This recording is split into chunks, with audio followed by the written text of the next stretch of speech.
Hoy, good news! Si Atty. Rufil Banyok ng RMN DYHP Cebu, itinanghal na Radio Broadcaster of the Year ng ng Manila Overseas Press Club. Kasama natin sa balita si Radyoman Chanel Salazar.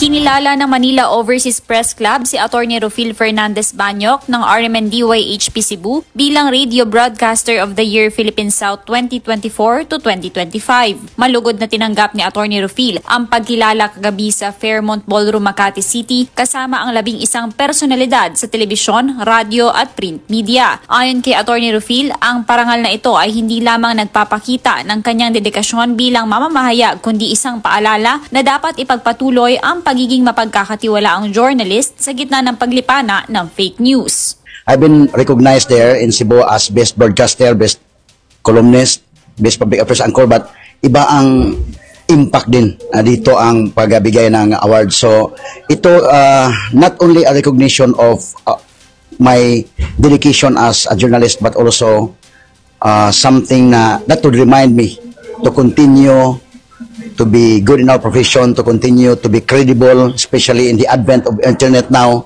especially yung mga proliferation of mga fake news na lalong kailangan nating ipagpatuloy ang ating pagiging journalist na maging credible tayo na source of information sa mga listeners natin. Bagamat aminado si Atty. Rufil na pressure sa kanya ang titulong Radio Broadcaster of the Year, ay handa siyang panindigan ng titulo dahil maraming naniniwala sa mga inilalabas niyang impormasyon. Naniniwala rin anya siya na ang pagbabalita ay isang serbisyo publiko tulad na lamang ng kanyang paraan sa pagtalakay sa mga issue bilang isang abogado at mamamahayag.